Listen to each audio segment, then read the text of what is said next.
আল্লাহর মহান আলী বাদশা হারুনুর রশিদ রাহমাতুল্লাহি আলাইহি কোন একদিন গভীর রাজনীতি বাদশাহী কার্যক্রম সেরে বাড়িতে ফিরলেন। বিবি জুবাইদা অনেক আপ্যায়ন করে তাকে খানা খাওয়ালেন, অনেক মহাব্বত করে তাকে খাওয়ালেন। অতঃপর বিছানা রেডি করছেন ঘুমানোর জন্য, মশারি খাটাচ্ছেন। এমন সময় বিবি জুবাইদা বললেন, প্রাণের স্বামী, এই বিরাট বিলাসতা, এই বিরাট অর্থবিত্ত, এই বিরাট বিল্ডিং বালাখানা, এর কি কোনো দাম আছে? মরণের পরে যদি না জান্নাত পাই।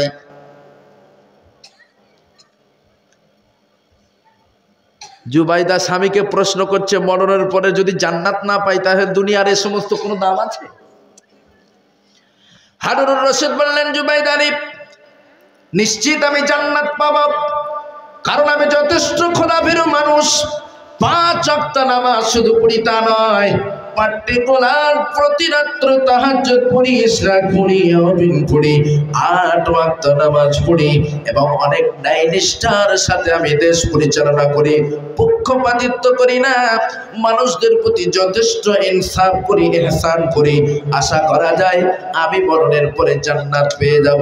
ও জুবাইদা, তুমি যেহেতু আমাকে অনুসরণ করো, তুমিও তো কম খোদাভীরু নয়, আমি নিশ্চিত তুমিও জান্নাতি। বলুন সুবহানাল্লাহ। জুবাইদা বললেন, তার কোনো নিশ্চয়তা আছে? আপনি নিশ্চিত জান্নাতি, এর কোনো নিশ্চয়তা আছে? হারুনুর রশিদ বলছে, তাহলে তুমি আমাকে জান্নাতি মানো না? বলে, আমি মানি না এ কথা বলছি না, আসলে আপনি যে জান্নাতি তার কি কোনো নিশ্চয়তা আছে? তার কোনো প্রমাণ আপনার কাছে আছে যে হ্যাঁ নিশ্চিত আমি জান্নাতি? এই সামান্য কথায় স্বামী স্ত্রী দুজনের ভিতরে মনোমালিন্য শুরু হয়েছে। কথায় কথায় হারুনুর রশিদ বলেই ফেলেছে, আমি এত খোদাভীরু মানুষ, আমি এত দিনদারিতার সঙ্গে দুনিয়াদারি করেও তুমি আমাকে জান্নাতি মানতে পারলে না। তুমি যদি আমাকে জান্নাতি না মানো, আমি হারুনুর রশিদ বলছি তুমি 3 তালাক। নাউজুবিল্লাহি মিন যালিক। তুমি যদি আমাকে জান্নাতি না মানো তাহলে তুমি 3 তালাক। বিবি জুবাইদাও যথেষ্ট জ্ঞানী, যথেষ্টই পরহেজগারিনী। যখন এই কথা বললেন, তুমি আমাকে জান্নাতি না মানলে তুমি 3 তালাক, অমনি সঙ্গে সঙ্গে পাশের রুমে চলে গেলেন। ডুকরে ডুকরে কাঁদছেন, হায় আল্লাহ, করতে গেলাম কি আর হলো কি? জুবাইদা ডুকরে কাঁদে আর বলে, স্বামীরে, আমি আপনাকে জাহান্নামী বলতে চাই না, আমি আপনাকে জাহান্নামী বলতে চাই না। আসলে আপনি যে নিশ্চিত জান্নাতি তার কোনো সার্টিফিকেট কি আপনার কাছে আছে? নিশ্চয়তা কি আপনার কাছে আছে? এটাই আপনাকে বোঝাতে চেয়েছিলাম, কিন্তু দুর্ভাগ্য আপনি ভুল বুঝেছেন। ভুল বুঝবার কারণে এমন একটা ল্যাঙ্গুয়েজ আপনি মুখ দিয়ে উচ্চারণ করেছেন যার কারণে আমি আপনার জন্য হারাম হয়ে গেছি। না না না, আর আমি আপনার কাছে এখন যেতে পারবো না। প্রাণের স্বামী, প্রমাণ আনুন আপনি জান্নাতি, তারপর আমি আপনার বিবি, তার পূর্বে নয়। জুবাইদা কাঁদে, হারুনুর রশিদ কাঁদে। আল্লাহ বললাম কি আর হলো কি? আমি তো এমন নিয়ত করে, এমন চিন্তা ভাবনা করে বলি নাই। তারপরে মুখে যেহেতু বলে ফেলেছে তুমি আমাকে জান্নাতি না মানলে 3 তালাক। সারাটা রাত ধরে হারুনুর রশিদ কাঁদে, অন্য ঘরে জুবাইদাও কাঁদে। দুইজনেই কেঁদে কেঁদে চোখের পানিতে বুক ভাসিয়ে দিল। ফজরের নামাজ শেষ, ফজরের নামাজ পড়বার সঙ্গে সঙ্গে হারুনুর রশিদ ইমাম সাহেবের কাছে চলে গেল। ইমাম সাহেবের রুমের দিকে যখন গুটি গুটি গুটি গুটি পায়ে খোদ বাদশাহ হেঁটে হেঁটে আসে, ইমাম তো ইউনূস পড়া শুরু করে দিয়েছে। হায়, বাস পড়েছে বোঝায়। বাদশাহ নিজে আসছে আমার রুমে, তার মানে খবর আছে, চাকরি আমার নিশ্চিত গিয়েছে। ইমাম সাহেবের উপর দোয়া ইউনূস পড়া শুরু করে দিয়েছে। এখন ভোরবেলা যদি সেক্রেটারি সাহেব ইমাম সাহেবের রুমের দিকে আসে, ইমাম সাহেব তো অটোমেটিক্যালি খাপস খাপস করবে। এতটা কাক ভরে বাদশা খোদ নিজে আমার কাছে আসছেন, তিনি একটা মেসেজ করলে আমার 14 গোষ্ঠী সেখানে চলে যেত, অথচ তিনি এসছেন, তার মানে খবর আছে। হারুনুর রশিদ বিনম্র ভাবে ইমাম সাহেবের কাছে গিয়ে বললেন, ইমাম সাহেব, ভাই আছি বড় বিপদে, ফতোয়া দাও, আমি জান্নাতি কিনা তার প্রমাণ দাও। ইমাম সাহেব বলেন আল্লাহু আকবার।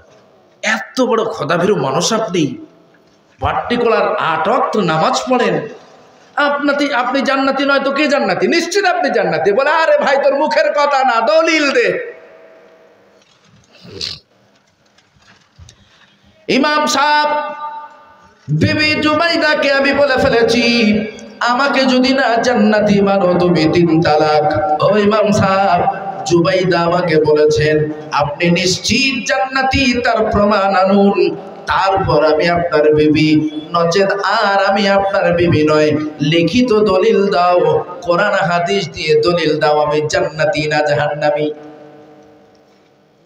ইমাম সাহেবের পর মাথা চুলকাচ্ছে আর বলছে আল্লাহ, বলবো কি, করব কি? হাদিস শরীফ পড়ে পেয়েছি রাসূল কর্তৃক ঘোষিত 10 জন জান্নাতীর কথা। এখন হারুনুর রশিদের কথা তো আর হাদিসে নেই, কোরআনেও নেই, তা বলবো কিভাবে, দলিল দেবো কিভাবে? রাসূলুল্লাহ 10 জনের জান্নাতের সার্টিফিকেট দিয়ে গিয়েছেন, সেই 10 জন ছাড়া কে জান্নাতি কে জাহান্নামী এ কথা তো কোরআন ও হাদিসে নেই, সুতরাং কিভাবে বলবো? ইমাম সাহেবের মাথায় কুলালো না। ইমাম সাহেব বললেন আই এম এক্সট্রিমলি সরি, হে বাচ্চা নামদার, আপনার ফতোয়া দেওয়ার ক্ষমতা আমার নেই, আপনি অন্য কোনো মুফতির কাছে যান। তো আর এক মুফতির কাছে গেল। মুফতি সাহেব ফতোয়া শোনার সঙ্গে সঙ্গে বললেন, মুফতি সাহেব এই সমস্যা শোনার সঙ্গে সঙ্গে বললেন, হে বাচ্চা নামদার, আপনার ফতোয়া দেওয়ার ক্ষমতা আমার নেই, তবে আমি নিশ্চিত আপনার এই সমস্যার ফতোয়া দিতে পারেন বর্তমান আমার এই দেশের চিফ জাস্টিস, প্রধান বিচারপতি ইমাম ইউসুফ রহমাতুল্লাহ আলাইহি। বলুন সুবহানাল্লাহ।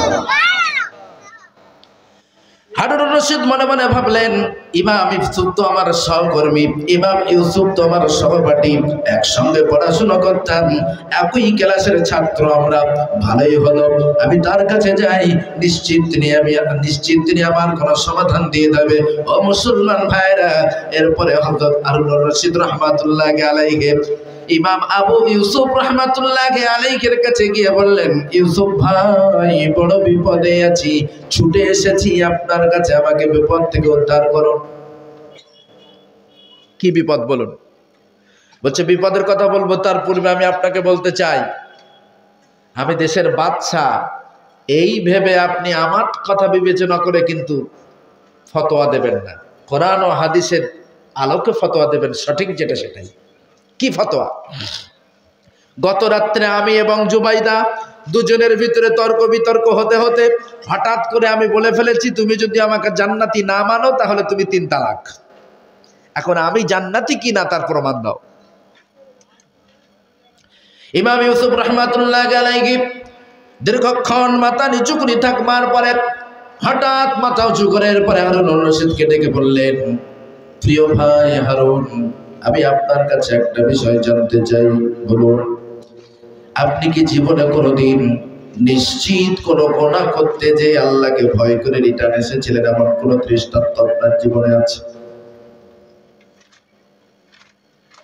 নিশ্চিত কবিরা গুনাহে লিপ্ত হতে যে আল্লাহকে ভয় করে আল্লাহর ভয়তে রিটার্ন এসেছিলেন, এমন কোন দৃষ্টান্ত আপনার জীবনে কি ঘটেছে? হারুনুর রশিদ একবার বললেন, হ্যাঁ ঘটেছে। কি ঘটেছে?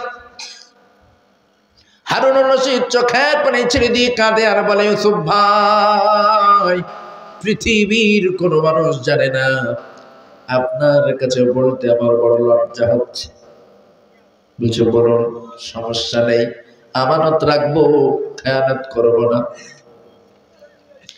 এরপরে হারুনুর রশিদ বললেন, ইউসুফ ভাই, আমি যখন একজন পূর্ণ যৌবনশীল যুবক, 18-20 বছরের তরুণ যুবক, ওই সময় আমি একবার আমার খালামার বাড়িতে যাই। আমার খালামার পাশের বাড়ি সুন্দরী একটা মেয়ে ছিল। হঠাৎ করে মেয়েটা আমাকে ডাক দিল, হারুন ভাই আসতে পারেন আমাদের বাড়িতে, মা আব্বু কেউ বাড়িতে নাই। যৌবনের তাড়নায় মেয়েটার ডাকে আমি সাড়া দিয়ে, তার আহ্বানে সাড়া দিয়ে তার বাড়িতে চলে গেলাম। গিয়ে দেখলাম তার বাড়িতে কেউ নাই, তার আব্বু নাই, আম্মু নাই। অন্যান্য তার আব্বু আম্মু কোনো কাজে বেরিয়ে গেছে, মেয়েটা একা।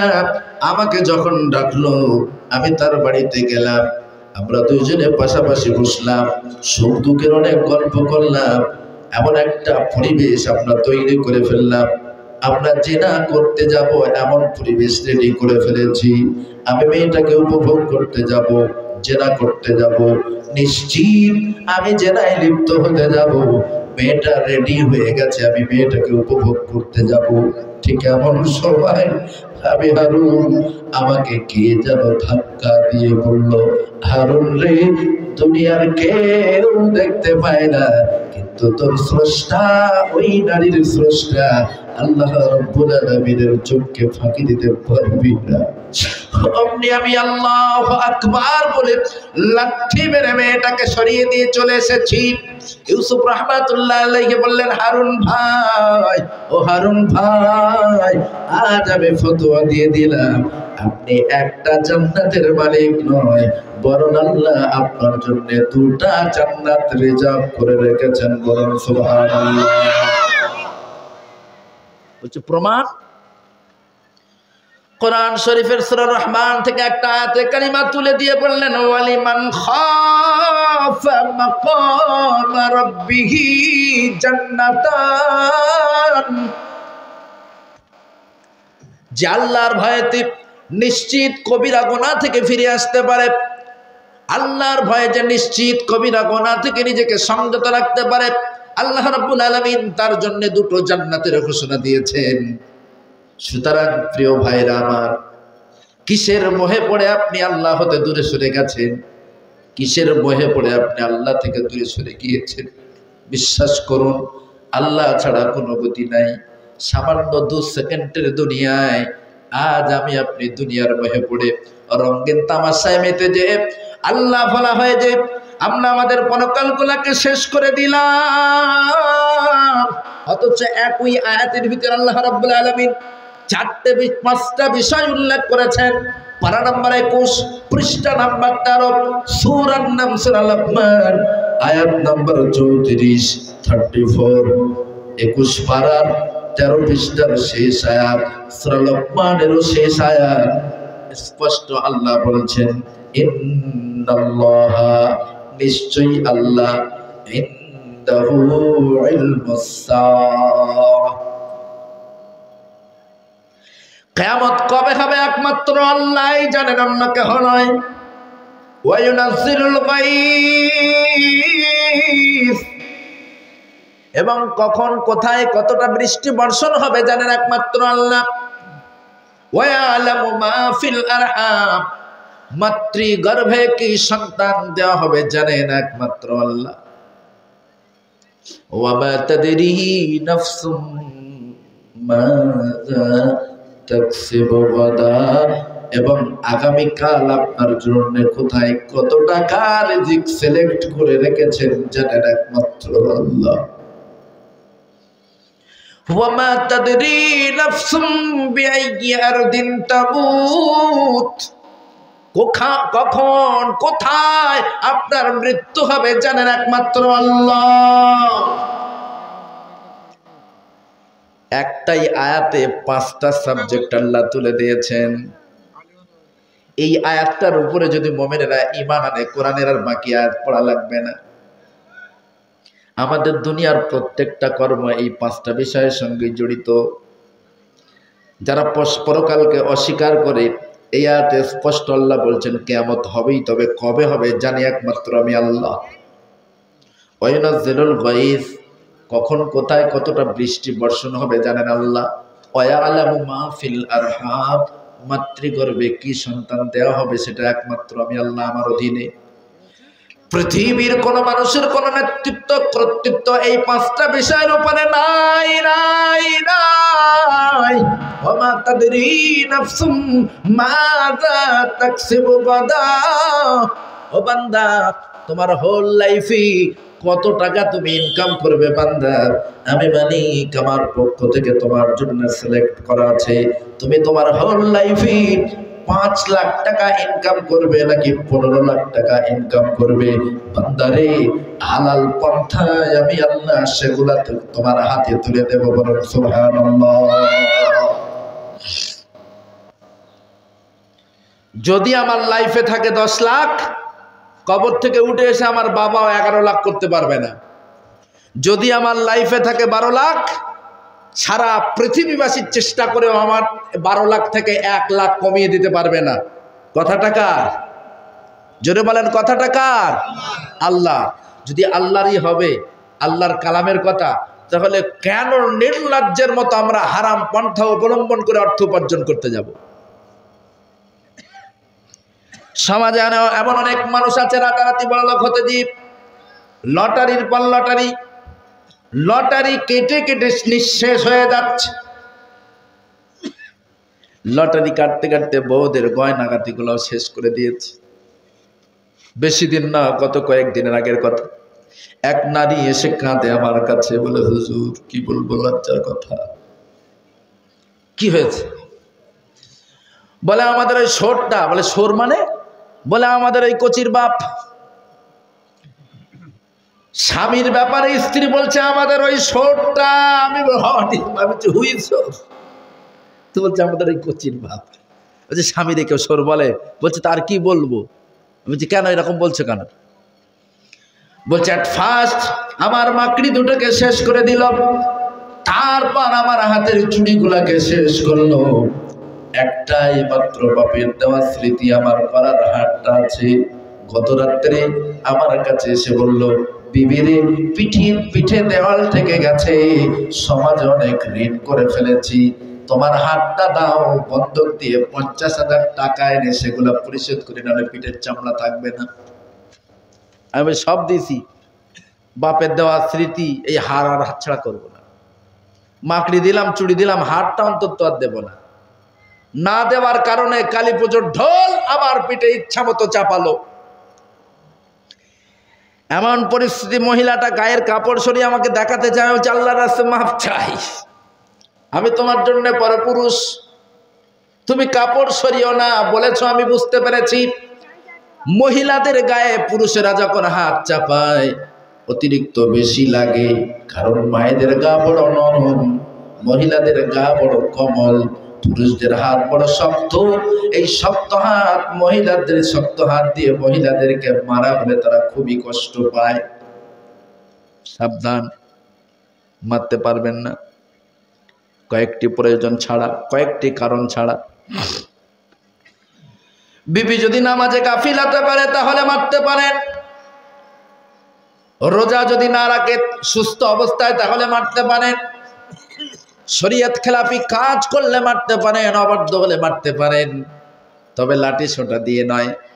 রসুলের ভাষা হলো মেসক সম, ছোট্ট একটা মেসক সম লাঠি, দাঁতন মেসক করি আমরা, মেসকের মতো বড় লাঠি দিয়ে আপনি বিবিকে মারতে পারেন। কোথায়? চোখে গুঁতো দেবেন না, হবে না। নাভির নিচের অংশে, নাভির উপরে নয়, নাভির নিচের অংশে মেসক সম লাঠি দিয়ে মারতে পারেন, এমন করে মারতে পারেন। ইচ্ছা মতো তা দিয়ে আবার চোখে গুঁতো দেবেন, কানে গুঁতো দেবেন, তা হবে না। এর বাইরে যদি বিবিদেরকে ঠাঙান তাহলে আপনি জানবেন কাফারা দিতে দিতে কলজে শেষ হয়ে যাবে। যে ভাবিরা আজকের এই অবস্থা শুনতে পাচ্ছে সে বলছে আল্লাহ এই হুজুরটা কিয়ামত পর্যন্ত বেঁচে থাক। মুসলমান ভাইয়েরা আমার, যে কথাই ছিলাম, আল্লাহর কসম, আল্লাহর কসম, আল্লাহর কসম, কোরআনের আর এক আয়াত আল্লাহ রাব্বুল আলামিন বলছেন, বান্দারে তুমি যদি আমি আল্লাহ আমার উপরে তাওয়াক্কুল করতে পারো, রিজকের ব্যাপারে আমি আল্লাহ এমন কুদরতি ভাবে তোমার জন্য রিজকের ব্যবস্থা করে রেখেছি, কল্পনাও করতে পারবে না তুমি বান্দা। বান্দারে তোমাকে আমি আশরাফুল মাখলুকাত করেছি, সৃষ্টির শ্রেষ্ঠ বানিয়েছি বান্দা, তোমার রিজকের চিন্তা আমি করব না, এটা তো হতেই পারে না। তুমি জানো না প্রশান্ত মহাসাগরের গভীর তলদেশ থেকে, আটলান্টিক মহাসাগরের গভীর তলদেশ থেকে যখন ছোট্ট একটা প্রাণী, যেটা উইদাউট দূরবীনে তোমার চোখে আসবে না বান্দা, রাতের 12টা বাজে যখন সে আমাকে ডাকে, আল্লাহ আবার ক্ষুধা পেয়েছে বাউলা, আমি আল্লাহ 36,000 ফিট গভীর তলদেশে প্রশান্ত মহাসাগরের ছোট্ট পোকাটাকেও খাবার দিয়ে থাকি। বলুন সুবহানাল্লাহ। এটা আল্লাহর চ্যালেঞ্জ। প্রশান্ত মহাসাগরের গভীরতা হলো 36,000 ফুট। পৃথিবীর সর্বোচ্চ পাহাড় হলো টাইগার হিল, যার উচ্চতা 29,000 ফুট। বিজ্ঞানীরা বলেন টোটাল টাইগার হিলটাকে নিয়ে যদি প্রশান্ত মহাসাগরে ছেড়ে দেওয়া হয়, তারপরেও 6,000-7,000 ফুট পানি অবশিষ্ট থাকবে প্রশান্ত মহাসাগরে। ওই প্রশান্ত মহাসাগরের গভীর তলদেশ থেকে ক্ষুদ্র একটা পানির পোকাও যখন আল্লাহকে ডাকে, আল্লাহ রাব্বুল আলামিন তার ডাকে সাড়া দিয়ে তারও গালে খাবার দেন। ও বান্দা, আর আমি বড় মহাব্বত করে ভালোবেসে, আমি বড় আশায় আকাঙ্ক্ষিত হয়ে তোমাকে অনেক আদর করে বানিয়েছি বান্দা। শুধু আদর করে বানিয়েছি তা নয়, তোমাকে সূর্য দিয়েছি, চন্দ্র দিয়েছি, গ্রহ নক্ষত্র দিয়েছি বান্দা, বিরাট গাছ গাছালি দিয়েছি বান্দা, 18,000 মাখলুকাত দিয়েছি বান্দা তোমার গোলামীর জন্যে। বিনিময়ে তুমি শুধু আমার গোলাম। আমি কোনোদিন বলবো না সূর্য আমার, চন্দ্র আমার, গ্রহ আমার, নক্ষত্র আমার, সুবিশাল গাছগাছালি আমার, পাহাড় পর্বত আমার, এ কথা আমি বলবো না। সব তোমার বান্দা, সব তোমার। এই জন্যই তো আমার ফারিস্তা আজরাইল, ফারিস্তা জিব্রাইল কোনোদিন তোমাদের নয়া বস্তিয়ায় গিয়ে বলে না, ও ভাই এবার তোমার বর্ষার চাষের জন্য আসমান থেকে পানি দেয়া হয়েছে, ওই পানিগুলা দিতে আল্লাহর 1,500 ইউনিট ইলেকট্রিক পড়েছে, তার বিলটা নেওয়ার জন্য আমি জিব্রাইল এসেছি। আসেন নাকি কোনোদিন? আসেন কোনোদিন? সূর্য থেকে তাপমাত্রা দেওয়ার জন্য আসমান থেকে আল্লাহ রাব্বুল আলামিন প্রায় 1500 কোটি কিলোমিটার দূর থেকে সূর্য এত তাপমাত্রা দিয়ে তোমার ধান শস্য সমলকে সুন্দর করে দিয়েছে।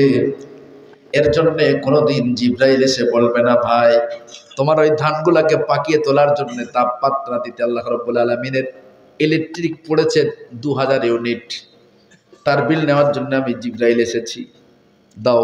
বলেছেন কোনোদিন? বলবে না। যদি আসেও জিব্রাইল কিন্তু আসতে ফেরবে না, ঠিক না? যদি আসেও কোনোদিন জিব্রাইল, তাহলে সে সুস্থ অবস্থায় ফিরবে বলে মনে হয়? সুস্থ অবস্থায় ফিরবে না।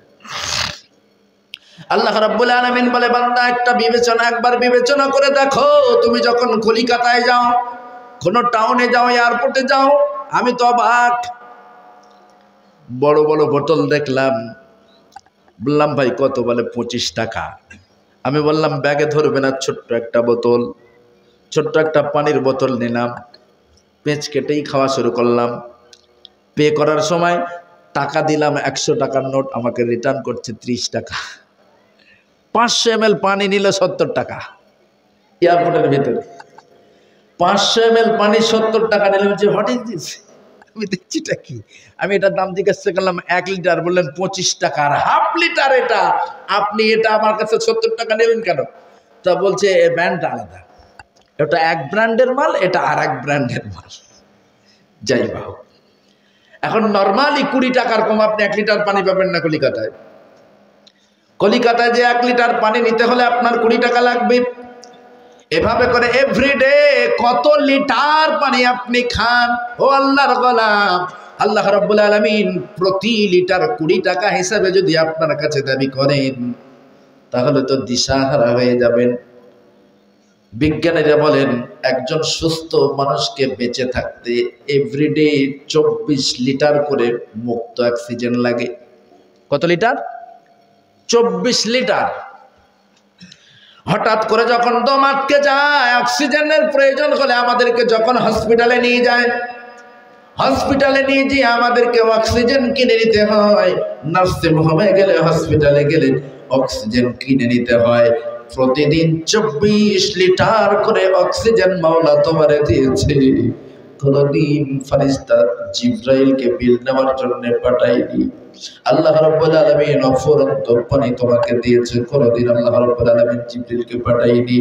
আল্লাহ শুধু বলেছেন, বান্দারে এমন করে তাম পৃথিবীতে যত কিছু ছড়িয়ে আছে সব আমি তোকে দিলাম বান্দা, বিনিময় তুই আমার কদমে সিজদা দে, আমাকে আল্লাহ বলে ডাক বান্দা। আমি আল্লাহ তোকে এত কিছু দেওয়াটা সার্থক হবে, বলুন সুবহানাল্লাহ। মা খালাকতা হাযা বাতিলা, স্পষ্ট, মা খালাকতা হাযা বাতিলা। পৃথিবীতে তোর উপকারে আসে না এমন কিছু আমি সৃষ্টি করিনি, স্পষ্ট আল্লাহ বলছেন। এমন অনেক জীবজন্তু জানোয়ার আমাদের সম্মুখে আসে, আমরা দেখতে পাই এগুলো তো আমাদের কোনো কাজে আসে না, অযথা আল্লাহ কেন তৈরি করলেন? যেমন মশা আমাদের শুধু কামড়ই দেয়, ফায়দা কিছু হয়? কোনো তো ফায়দা নেই। এ নিয়ে ভাবতে পারি, তাই তো মশা আল্লাহ কেন সৃষ্টি করলেন? আমি ভাবতে ভাবতে একদিন পেয়ে গিয়েছি, আরে মশা যদি আল্লাহ না পাঠাতো তাহলে তো ফিরাউনের প্রোডাকশন আরো কিছু তৈরি হতো। মশা তো ফিরাউনকে ধ্বংস করানোর জন্যই আল্লাহ পাঠিয়েছিলেন।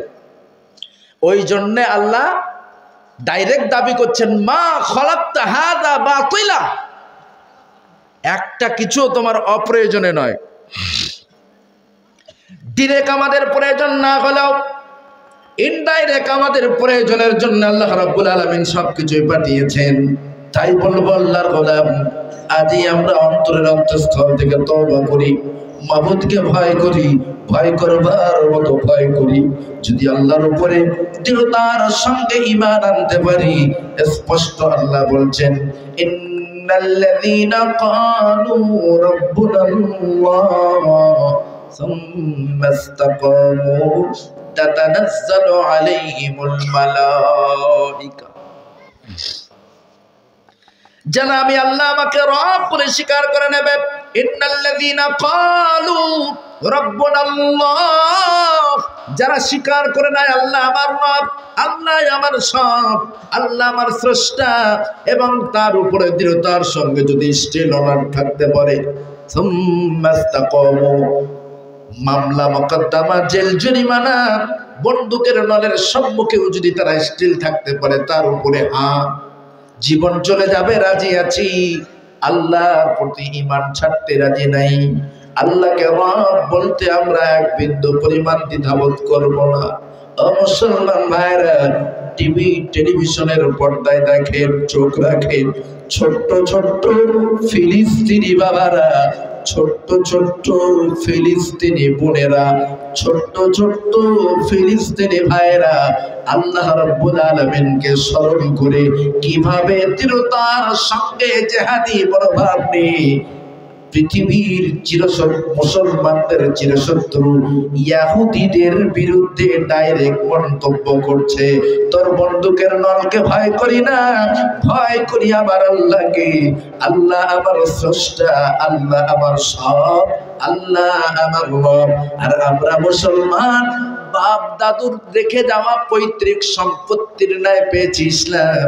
এই জন্যে আমাদের এই ভয়াবহ পরিণতি। বন্ধু আসুন, ফিরে আসুন। কোরআনে স্টাডি করা আপনার জন্য ফরজ, মাস্ট অ্যান্ড কম্পালসারি। কোরআন থেকে দূরে সরে যাবেন কেন? কেউ বা 10 মিনিট, কেউ বা 15 মিনিট, কেউ বা 20 মিনিট কোরআনের উপরে স্টাডি করবার কারণে, কোরআনের জ্ঞান নেওয়ার কারণে এক একটা সোনার মানুষে পরিণত হয়েছে।